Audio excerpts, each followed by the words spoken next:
Good day, ladies and gentlemen. Welcome to David Nair Online, all the way from down under Brisbane, Australia. I understand there are people from across the globe that are watching this program from places such as Australia, Singapore, Malaysia, India, South Africa, UAE, Spain, UK. And last week, surprisingly enough, we had people from Papua New Guinea. I don't know if many know where, just north of Australia, and another place called Fiji. Welcome to every one of you on board this line. Thank you so much for coming online. And at the same time, we hope we're going to bring with you one of the best sessions that we've ever had with a couple called Sushama and Ranganathan.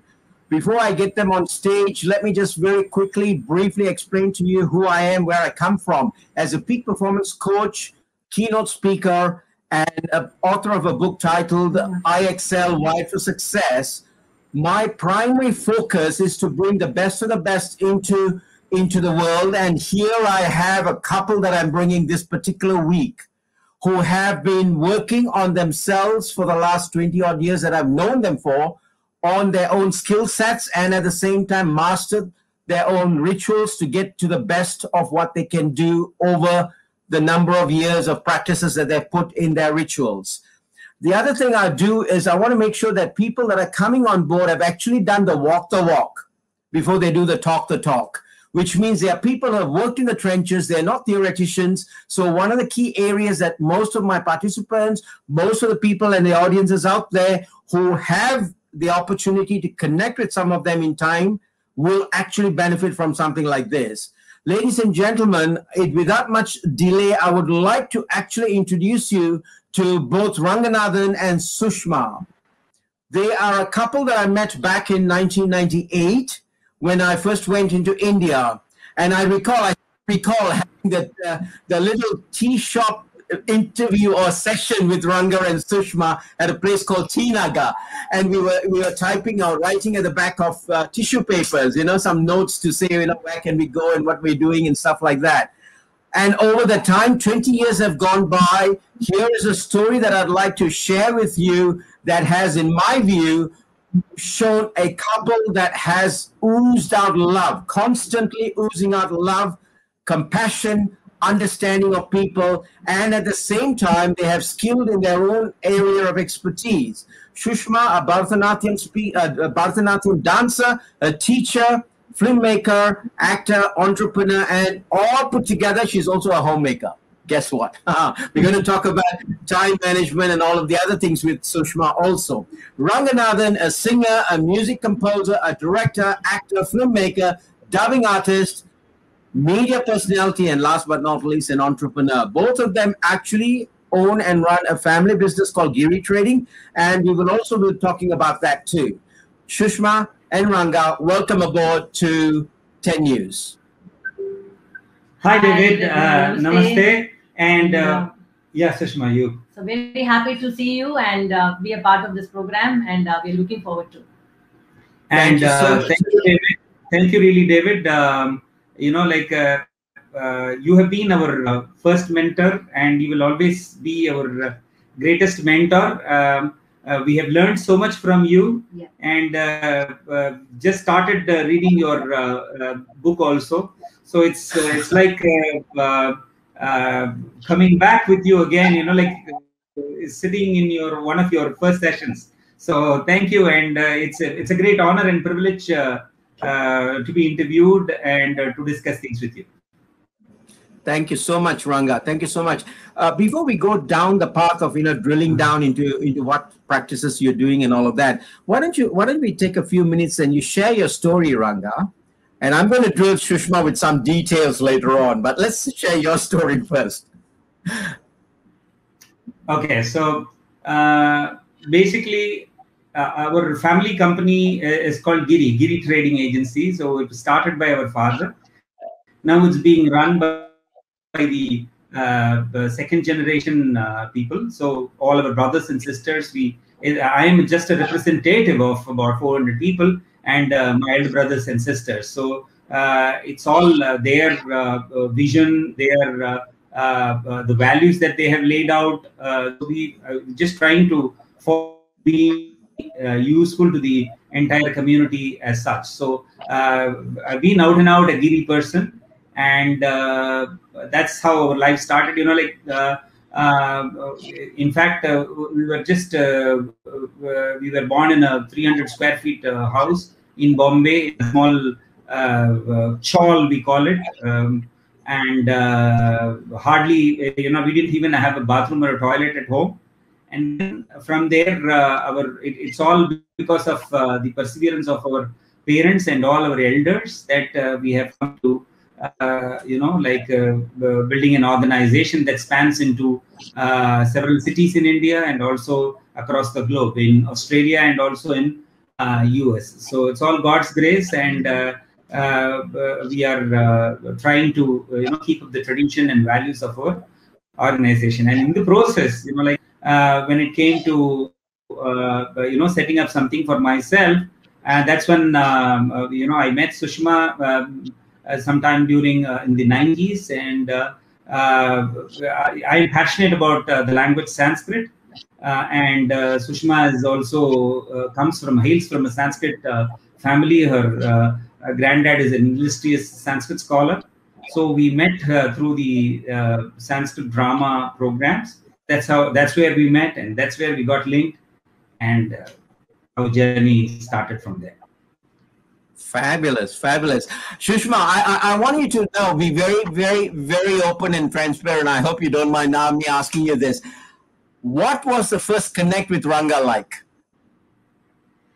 Well, we had a lot of common interests. As he said, one was language. Yes. One was our artistic connection.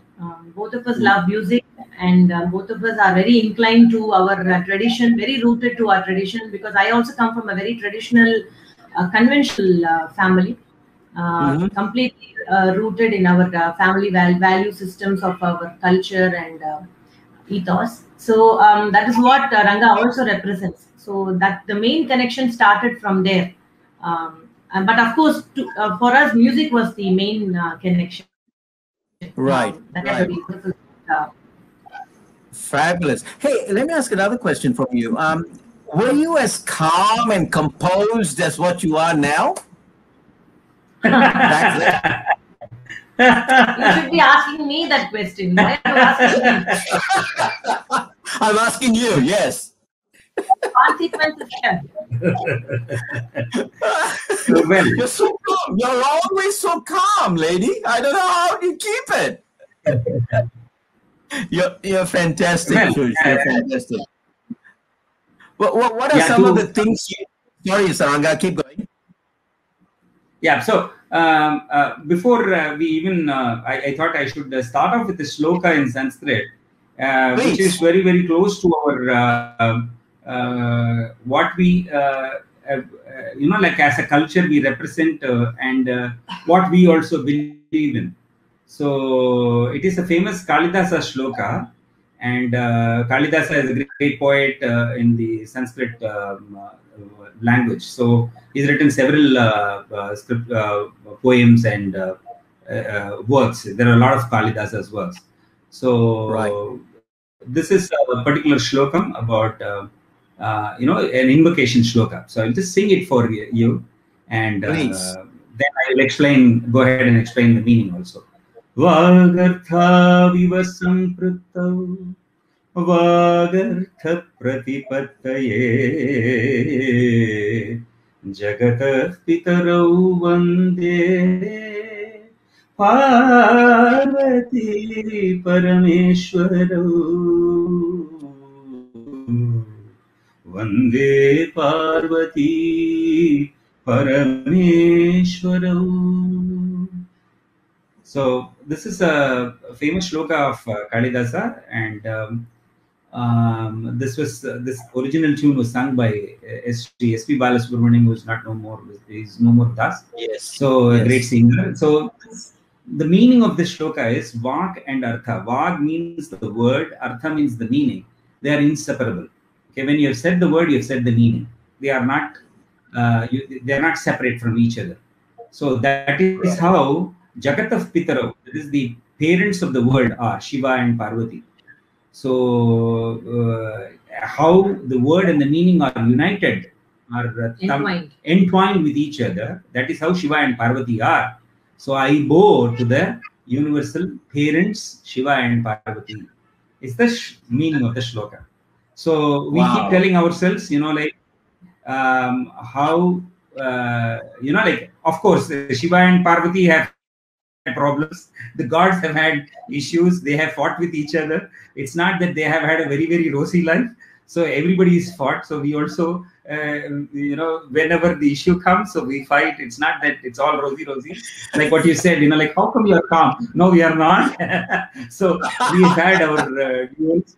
So, but still, we keep visiting the values and saying, okay, like this is what we need to, follow or whatever.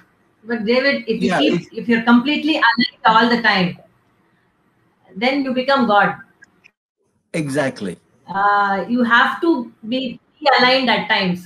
But how fast you come back to alignment is what makes you different from the rest of the crowd and makes you stand apart. Exactly. Your bounce back rate, how fast you bounce back, is how much of time and effort you've put into you so you can rebound. And this is one thing. One of my coaches made this comment. When a couple meet initially, there could be a lot of issues and conflicts. As simple as, for example, they can be irritated because the toothpaste was not closed in properly. But when they first meet, they can't see that irritation. But after 1 year, 2 years, 5 years, 15 years, the slightest little twitch could cause an irritation. But if you have spent time and effort into you, that irritation will not necessarily be there. It should bounce back automatically to where you were when you first met them 10, 15, 20 years prior. And most people don't realize relationships are built like that. And that's the power when, like both you and Laurie and I, when we look at things, the key element is not so much what the current situation is, how you bounce back based on your level of emotional maturity, emotional competency, and emotional sensitivity. That's the key element that makes it. And both of you, one of the things I've noticed over the last 20 years is understanding how both of you are in sync. And wherever we've met, wherever we have, had discussions, it doesn't matter what it was, whether it was a hot discussion or an average good discussion, we still understood you as being in harmony with one another. And I'll never forget, Ranga, I'll never forget this. Once in Bombay, you and I were going to one of the conventions, and we were trying to get an auto wala to take us back to, to our destination so we can catch a bus or catch the train back. And we couldn't find one. And guess what you did? You just walked up. This is what I'm talking about. The love comes out. You just walked up and hugged an auto driver. I'll never forget that. And the guy just melted. Oh my God. He found it to give us the trip back to the railway station or the airport, wherever I was going. I can't recall now. But, that's the whole synergy here. That's what we talk about, to be able to bounce back and do things like that. That's fabulous, man. Thank you. Sorry, go on. You were going to say something?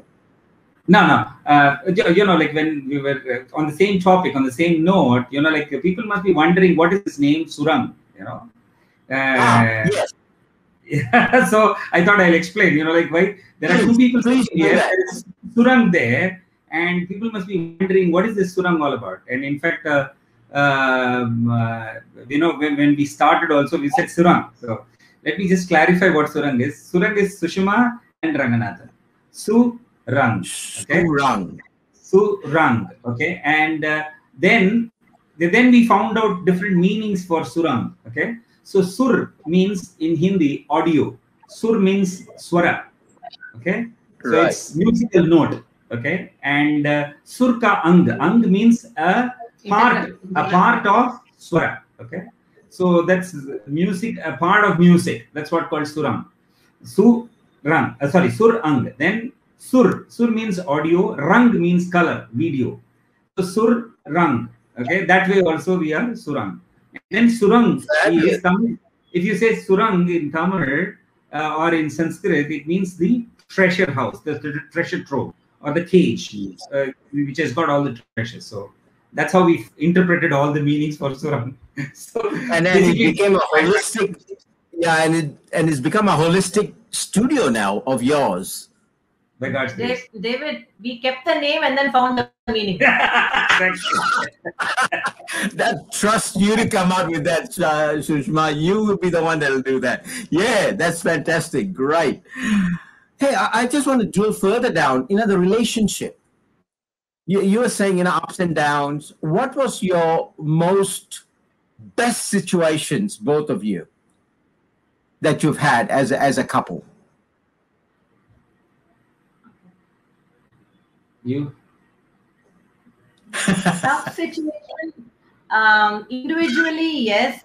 More so because of the business or the decisions we had to take.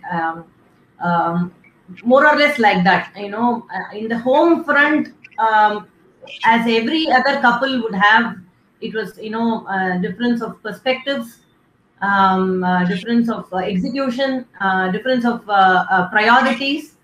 Probably because of that, we may have had our differences of opinion. But over the years, I think the one uncompromising thought that both of us have had is we need to evolve independently and collectively. Have the learning curve with us very, very intact. So that has helped us to tide over situations. And we've had a lot of decisions, difficult period during Surang in early years. We took off well, and then there was a barricade in around. There's a hurdle. There was a huge hurdle. Then there was a tumultuous period for a couple of years. Then we slowly built up, and now we have reached a beautiful zone. It has taken time. Now our own past looks like somebody else's past. If we look around, I think the way Surang has grown and it has reached out to the various cross-section of people and artists and areas of growth, avenues of business, we have got a very good name. I think it's because of, like what Network Conven will say, delayed gratification. Yes. We did the network initially, and over the years, I think we are reaping the benefits of it right now. So yeah, coming back to your question, yes, we did have, but what we strongly held on to is our faith. We will stick to what we, even if we have a difference of opinion, we respect each other's decision and priorities and move on. So those were I would say, we of course we have 2 children, so definitely based on that parenting, we did have issues. We still have issues. We do have our own way of parenting them, and we do differ sometimes at points. But what brings us back is we respect each other's values. So again, I would like to reiterate what I said earlier, is that how fast we bounce back from that hurdle. And yes, that has been a very strong point in our relationship as to how fast we have rebounded. And that is what is keeping us going in spite of any hurdle that we face. Right. I loved that aspect of you expressing delayed gratification. Many people don't realize it, especially in today's day and age, where it's such a fast-paced lifestyle that people get so irritated and they don't have the patience or tolerance I'm talking about here. So when you talk about delayed gratification, it's not like where you plant a seed today and tomorrow you go and dig up and say, where is it? It's not grown. You need to allow it to, nurture it, water it, fertilize it, nurture, water, fertilize over a period of time. And this is the harvest that you will see. But do people have the patience and tolerance for it is a question. And most, lack it, unfortunately. How do we get that to the audience? How do we get that to some of the younger generations in particular?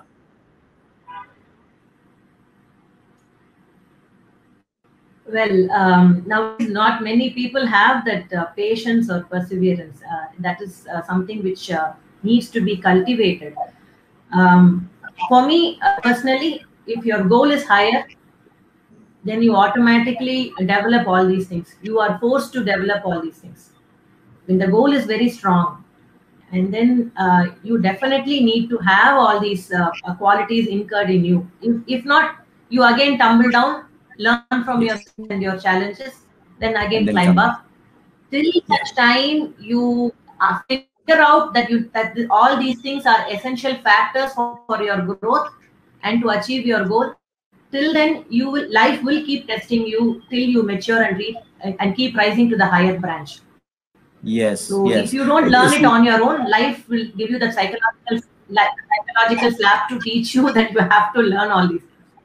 Exactly. If I have to put it in a very blunt manner. Exactly. And then I loved it. Another thing that I hone in on is, if your goal is big enough, the facts don't count. So you have got that vision and that mission and the focus to say, okay, that's it, damn it, I'm going to get this done. I want to get this done. And the rest of all are secondary matters. And most people don't see that. You see, that's where the unfortunate thing is. They focus on they focus on the minors as opposed to focus on the majors. And that's where the problem lies. Agree? I was just about to say it, David, and you said it. Yeah. Like you have to major in the majors and not major in the minors. Thank you. That's your favorite quote. But when your goal is very strong, you develop definitely a very powerful mind. And when you develop a very powerful mind, you develop the abilities to the necessary abilities and attitude to grow. You automatically get yourself very powerful, because that is what you'll start attracting. So how strong are your goals? How strongly you need it? How much driven are you towards the goal? I think automatically will conspire, and the coins will get conspired in such a way that you will definitely learn it in the long run. That faith you should hold on to. At least, if not on anything else, at least you should have the faith on your goal, on which you yourself have set. So that will help you to. In a way, to just add on, please. Sorry, David. Yeah. So, how much we can be not religious, but at the same time spiritual. We need a spiritual connect in our life. How soon you can get a spiritual connect in your life will determine, will navigate you towards the right things of life. Ultimately, like what Sushama said, you will fall and then you will rise, and then you will fall and you will rise, and eventually you will have to, there are frameworks, so you will have to fit into the framework.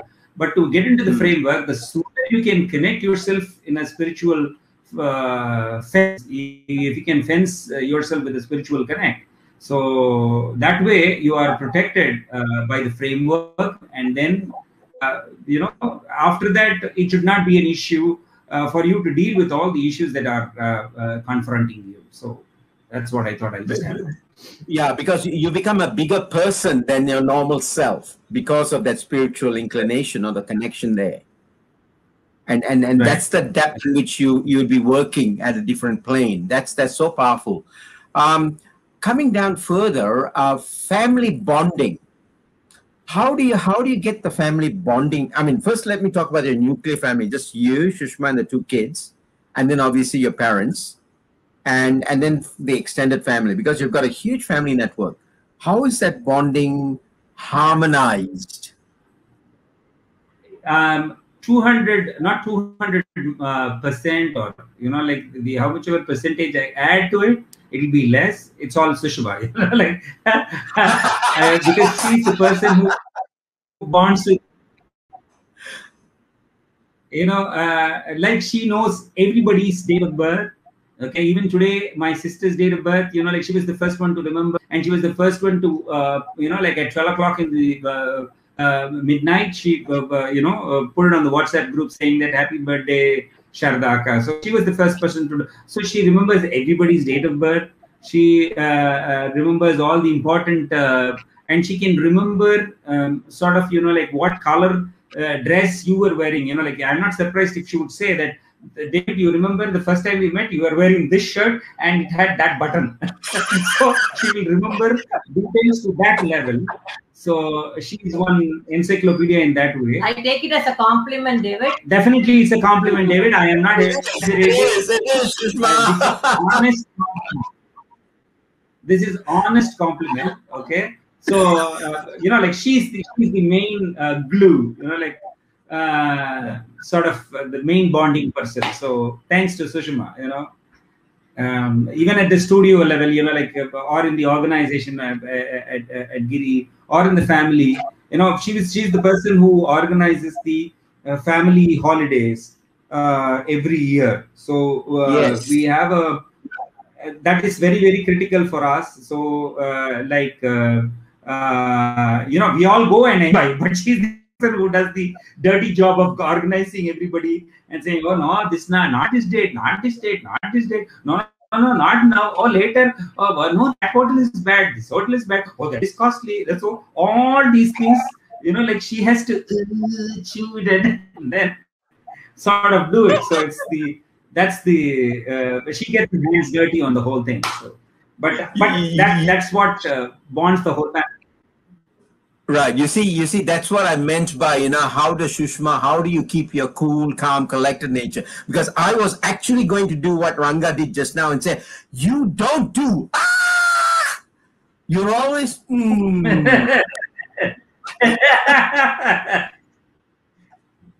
David, no, but I should say this, David. See, I remember you quoting the duck, okay? So when it's on the water, it's like, you know, it's like smooth and but inside the water it's paddling so hard, so hard.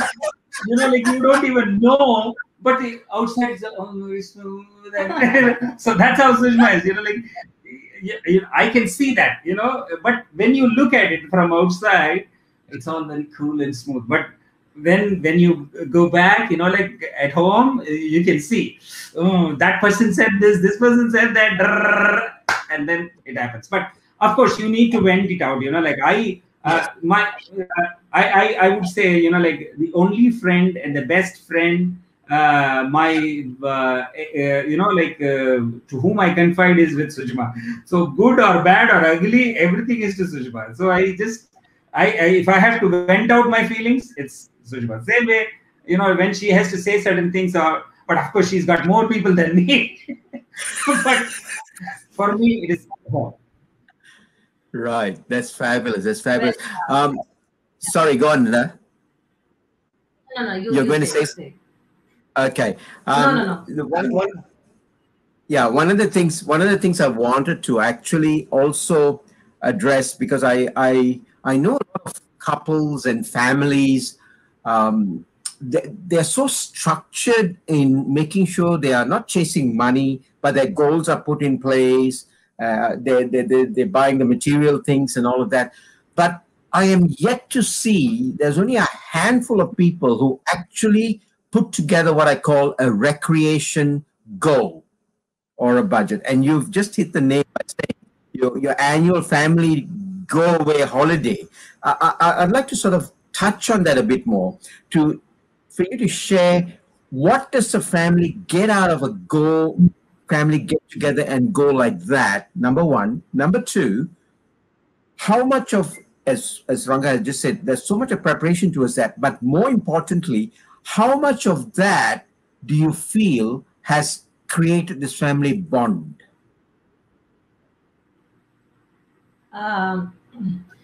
And David, it has really created a lot, because we are people who work 48/7 daily. Right. 48/24.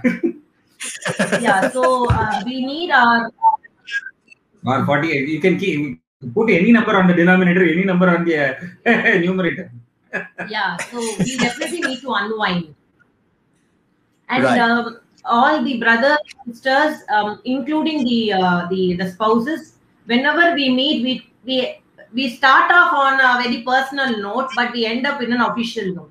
We keep talking only, this happened in the office, or that happened in the office, or this is what we are going to do. So somewhere where we don't talk about office, and then we just talk about what we are wearing and where we are going and laughing and spending some time together and eating and coming back.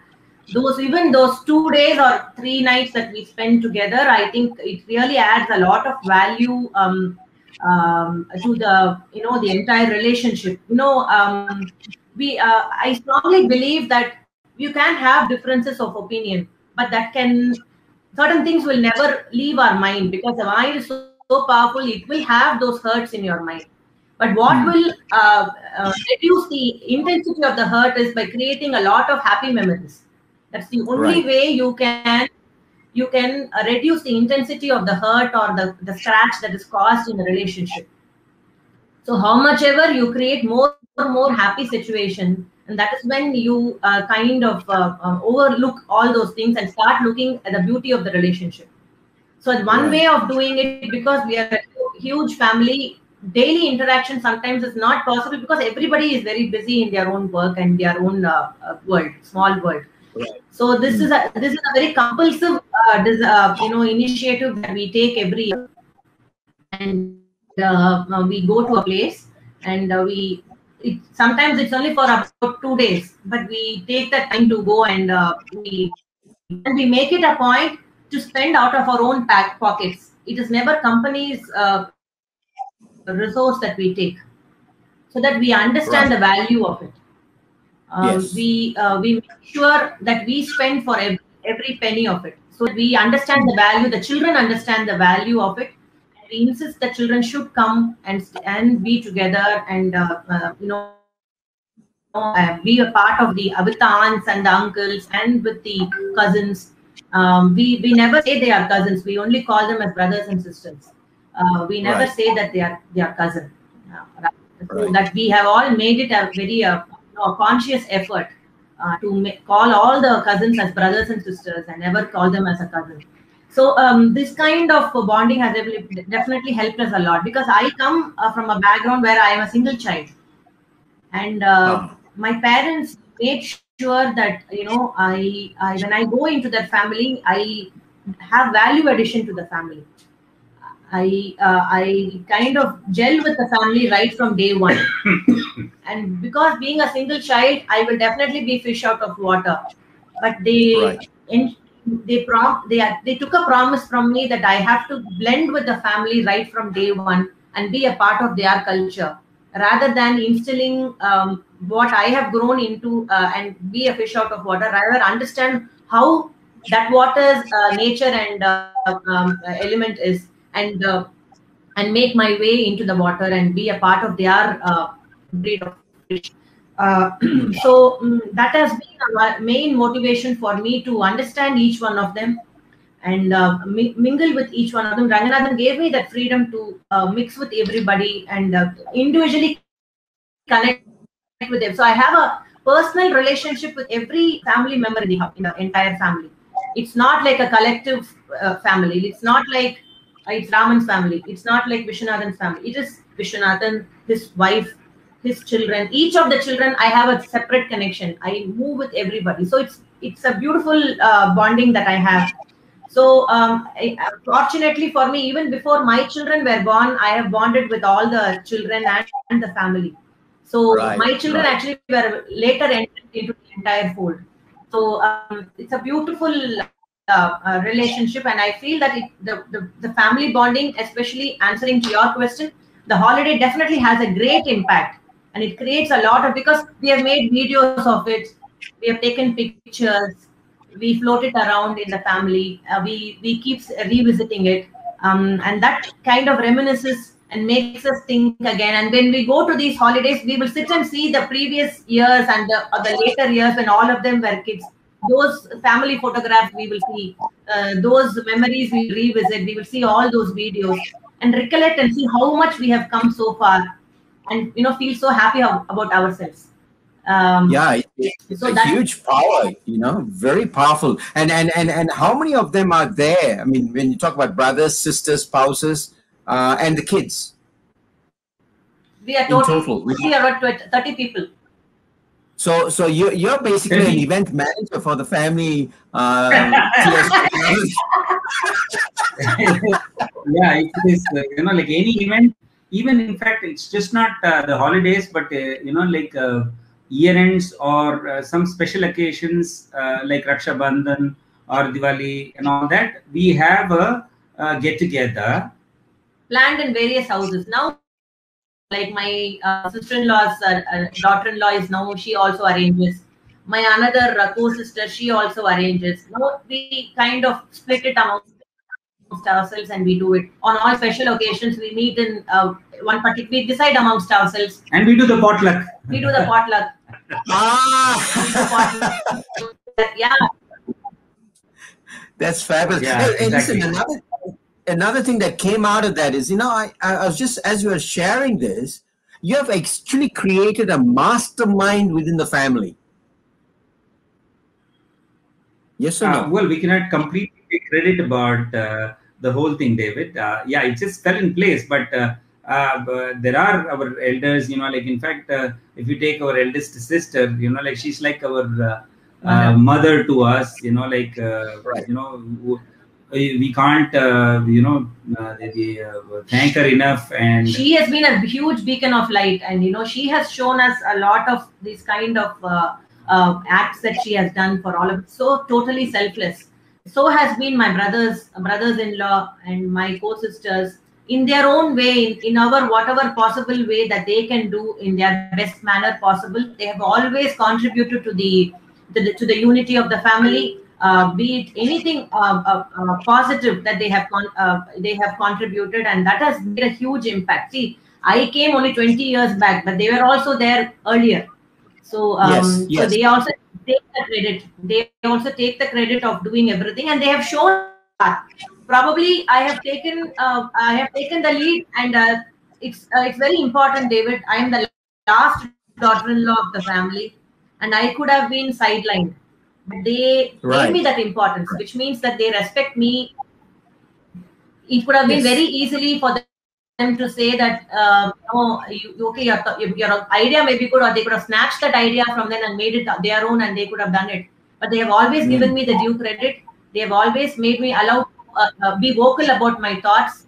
I have had a difference of opinion or argument, but it has always been very healthy. They are open to suggestions. They will always take it from all the spouses in the family. It's a very vocal family, and there is a lot of freedom of speech and thought. So I think the entire members of the family have given us my mother-in-law, though I have not seen her, I've heard so much about her, has always has been a torchbearer of having the family in perfect hold. So both my sisters-in-law have taken that lead, and my co-sisters and my brothers-in-law up to Ranganathan. It's there in vogue in the family. So though I've been the last addition as a daughter-in-law, I just took the thread of it, and probably I suited it well because I knew the knack of it. I can only take credit for that, but other than that, the thread was given by them. I can't take the credit for the thread. No, that's great. But you see, this is the point I'm making is, as a family unit, the contributions have come from different people, but you have created a subunit of a mastermind, which is a powerful element, for all relationships and for businesses to continue on, and everything comes from that hub. Yeah. That's true. That's powerful. That is very true. That's very powerful. In fact, and many don't. Many still, I'm currently as a coach, I'm getting this, from different angles where there's infights and conflicts and it could be menial things, and sometimes it could be huge things, but people don't realize what it takes to bridge that. But here, you've got, I'm not saying you don't have any issues. There are issues, but you're able to identify that, and through this type of nurturing, you always have something to fall back onto in case it doesn't work. Yes, that is true. Yeah, that is perfect, right? And that's the power of what you some of us don't realize the value of that little, things that we create, and you've done something magnificent there. You've done something really magnificent there. Fabulous. Let's move on to another topic. How did you maintain your continuous development, okay, before I get to that, what are some of your rituals that you practice on a regular basis? Super. Super. See, luckily, we also follow, I'm sure, of Mahatria, Yes. who's been a very, very powerful influence in our life, and also the way he's like our first guru definitely is David, and Mahatria is our guru now, and he's given so much to us that like it is difficult to measure. So there are several things. One of the most important things that he's taught us is meditate on a daily basis. So how much you can, how much ever you can sit in silence. So that will give you the power. In fact, he has given several examples for silence, and so in silence is where we experience divinity. So everything is in this world is come out of that silence. From nothing, everything has come out. So if you go to that basic philosophy, so even in Adi Shankara's Advaita, it is said that like there is only one thing, which is everything, and which is sprung from nothing. So if you so basically how you can quieten yourself, quieten your mind as much as possible. And Sushma does her own practices, and I do my own practices. In fact, in the nights, we the children and us, we come together and we practice silence together for like 11 minutes or a little more than that. Other than that, I do my daily Sandhya Vandanam, which is the religious practice, and but again, that is also a form of meditation where you say the Gayatri Mantra, and that is also a form of meditation. So Sushma can say what she does on a daily basis. Yeah, for me, ritual, for me, to be healthy is a ritual for me. I mean, I won't say it's a ritual, but it's a part of me. If you want to call that part of me as a ritual, then yeah. So I do a rigorous walk about an hour every day. I do 1 hour of yoga, and I do meditation. I sit in silence for a considerable amount of time, and at the end of it, I do a set of affirmations before I come out of the hole. So that is a part of me, and these are my main rituals, apart from my other activities and all that. But these are all non-negotiable things. Right. And this morning session, how long would it take you? For me? Yeah. Her yoga thing takes about 1 hour or so. So 2 hours basically, 2 hours for me. Right. And in the night around more than, I don't, for the silence, I don't measure it by time. As long as I'm able to delve deep into it. But other than that, morning, it takes me 2 hours. Right. You see, it surprised you when I asked you how long it took. There's a reason why I'm asking that. Because most people find the excuse of no time to do certain things. And as you said so rightly, it's non-negotiable. And they don't understand the importance of this, what I call me time, that I will constantly keep harping on. And if you have spent that time, how much do you think it's provided you in relation to your longevity of life, in relation to your sanity, in relation to your clarity of thinking, in relation to your decision making? Do you think that's assisted in those areas? Definitely. It definitely calms your mind a lot, and it gives you a lot more focus. And the more you are with yourself, it kind of gives you that confidence.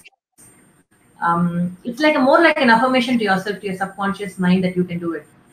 because Yes. it's non-negotiable. Yes. It's every time you do it, and if you slip, suppose I'm not well and I'm not able to go out or venture out, I don't. It's not that I feel bad or something like that, but I feel that somewhere I have compromised, and Yes. that pricks me, and so I have to compensate it. So it kind of gives a lot of reassurance to your subconscious mind that like how you will always say, you say it and you do it. You say it, you do it. You always say that. Yeah. Something like that. So yeah, I'm telling myself that every day, and when you say it, you can do it. Yeah. Yeah. That's So it definitely gives powerful. you a lot of focus, Right. and that reflects in the nature of your work and how you plan your day and how your Obviously. life flows. Yeah. It gives Right. you a lot of direction. It makes you more. They give you a lot of, most importantly, a lot of clarity in your thought process. Exactly. See, Exactly. Now, I wanted to sort of sorry, Radha, sorry. please. Sorry. From one angle, it is like what you have always emphasized. I work my plan. I plan my work. I work my plan. I do it now. I do it now. I do it now. Like I can never forget that. It is still a part of our affirmations. Right. At the same time, doing is what we continuously do. But Matri always also it reiterates the point of being. The being has to be right. Automatically, the doing becomes right. When the being is wrong, the doing is also wrong. So if we can focus more on the being, like you have to be to do. You have to be to give. So basically, the being has to be all the time. So he will always say, like the bottle has to be clean from inside, not outside. So how can you clean the bottle from inside? So the continuous pursuit, is to just keep checking whether the bottle is clean from inside. And that comes out of you being aware and being conscious all the time, and you develop that consciousness only in your silence. Nowhere you can get that consciousness. It is only in putting the camera within, and that is when you develop that consciousness, and that's when the cleaning happens and the churning happens from within. And the moment the churning happens, the change has to happen inevitably. And the change, when it happens, the comfort zone is not there. You put yourself into an uncomfortable transition, and that is when you have to be non-negotiable.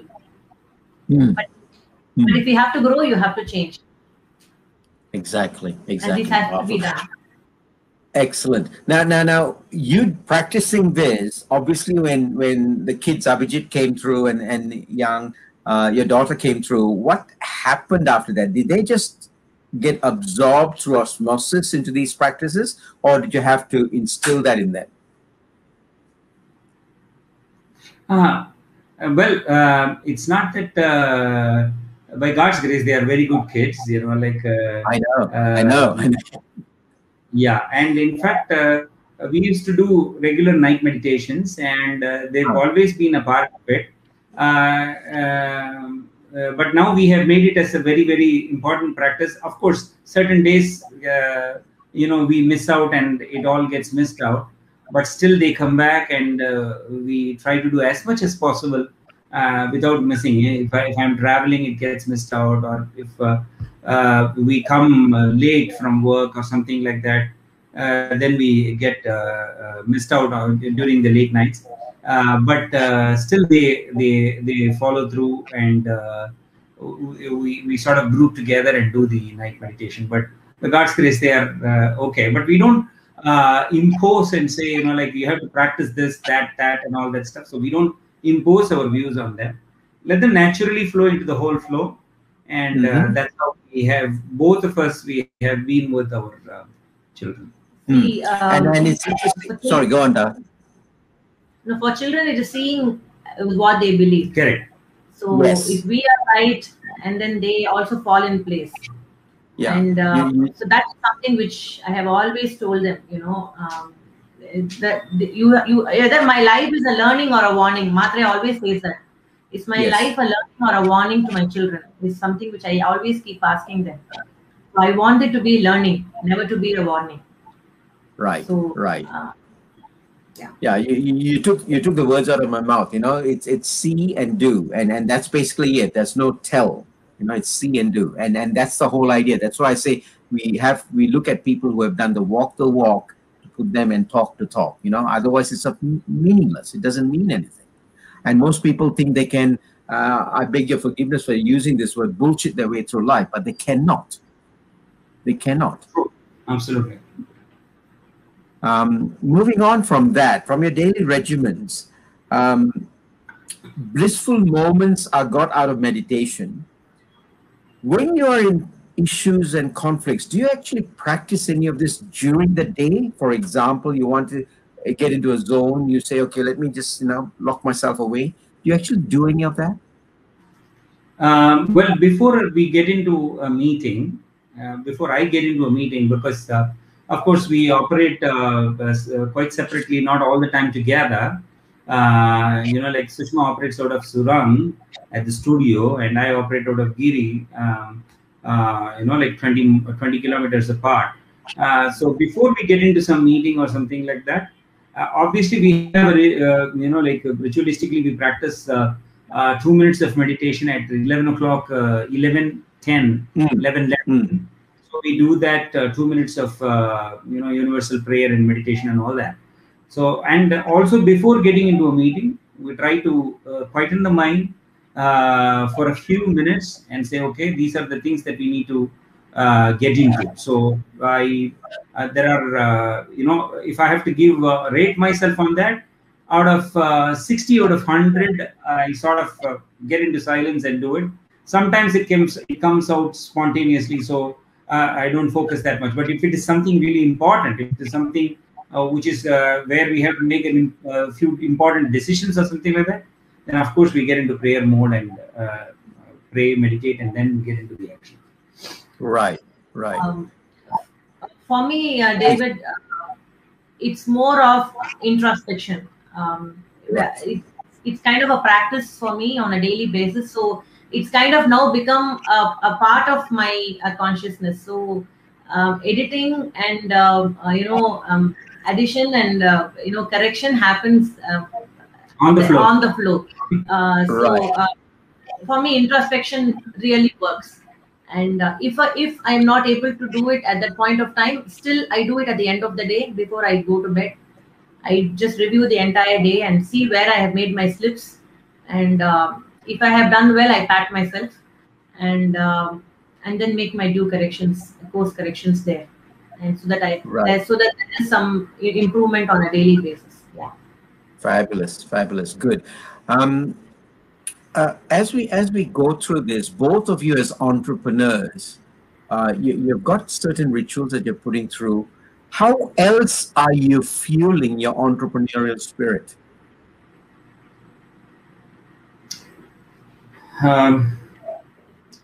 So we personally, from my side, or I shouldn't say personally, we always discuss our goals. So that's very, very important to us. And we keep goals that are larger than us. Like it's definitely something that is, like Madhuri also says, like you have to keep something that is very, very large. At the time of setting up the goal, you should not even know how you are going to achieve it, but still you have to keep, you also said that so many times. So we keep a goal so big that it looks very difficult to reach, but that is the place that we want to go.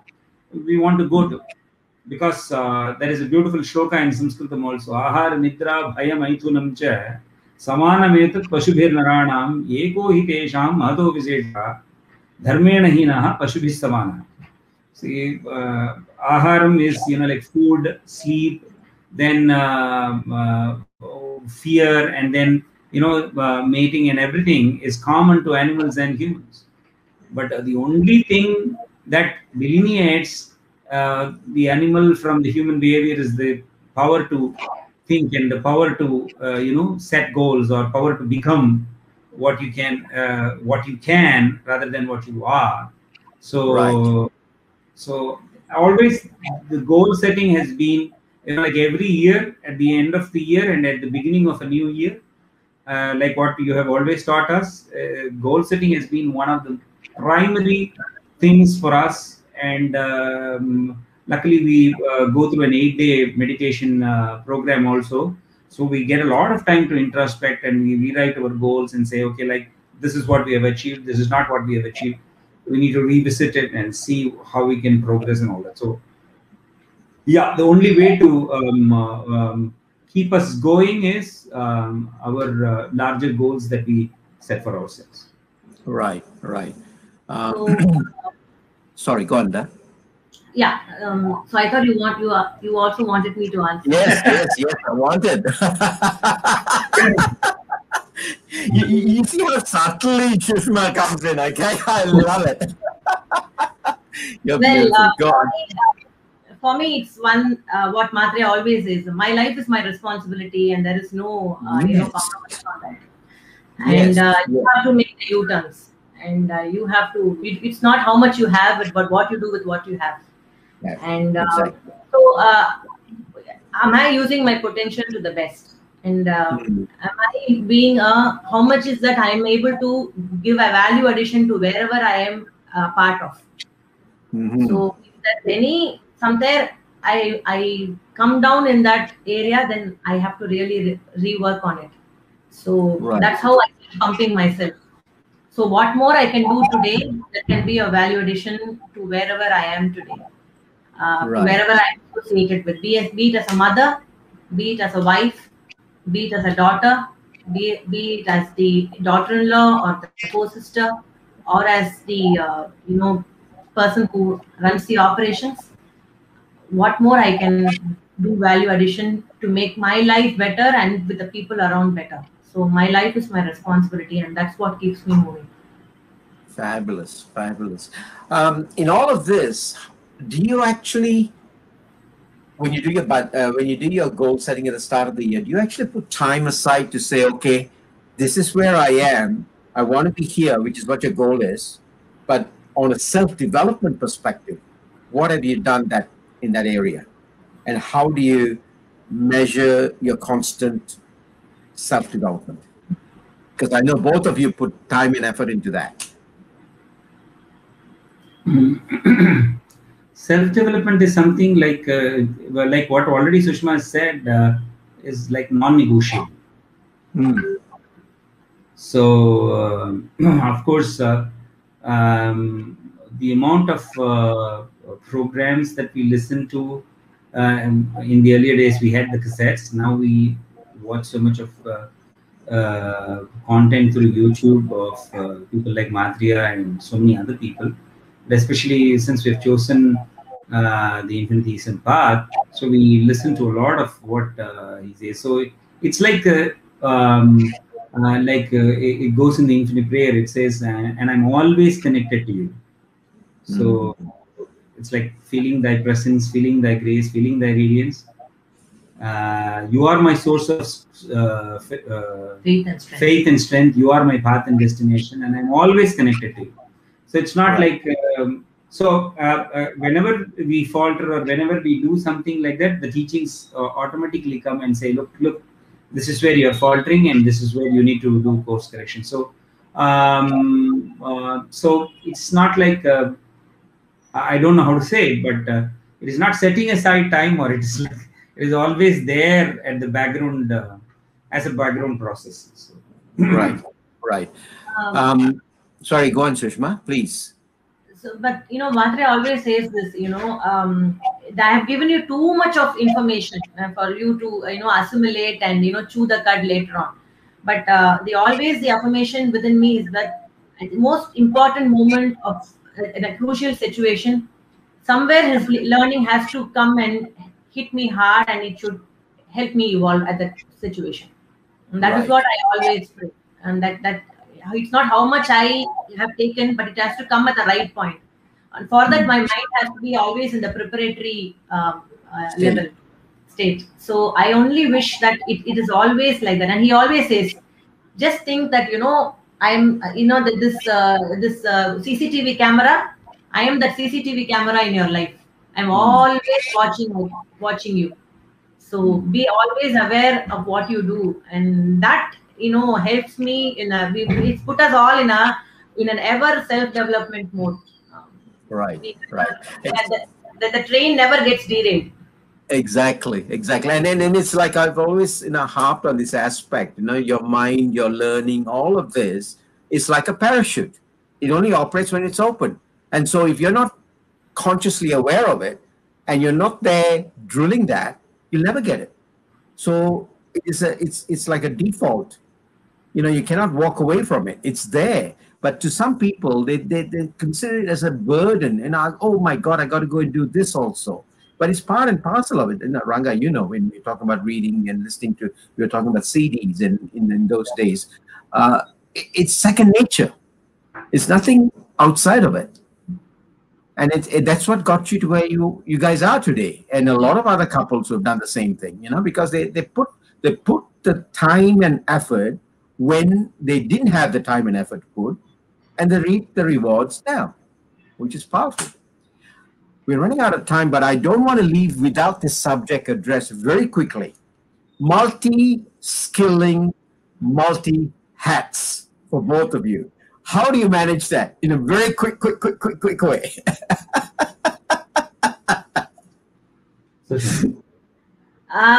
It's basically being organized. A time for everything and everything in its time, and a place for everything and everything in its place. So my life is, my day is completely prefixed. So if you ask me today, tomorrow, what my cooking schedule is, I can tell you right away what I'm going to cook tomorrow morning. I'm flying to Chennai for a meal tomorrow night. Yes, you can. So it's all prefixed. My day is prefixed. What I'm going to do, it's all written in the diary as to what are the things that I need to do. If I have a free time, even that free time is fixed in my mind. So at that point, even that is non-negotiable. Is that free time? I won't think it. I'll just leave all the hats in the corner, and I will be paying Candy Crush. So that's my time.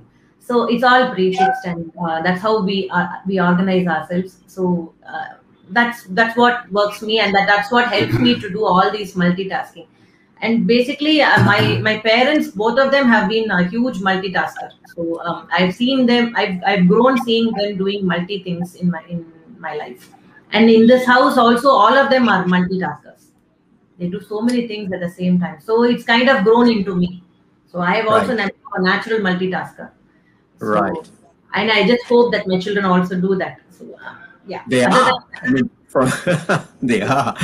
And Ranga, yeah, please. Yeah. So for me, I have always had two big idols as my great inspiration. One is Mr. Kishore Kumar, and the other one is Sri S.P. Balasubramanian. And if you take Kishore Kumar, he's been a singer, director, actor, producer, music composer, and comedian, and dancer. You can name the thing,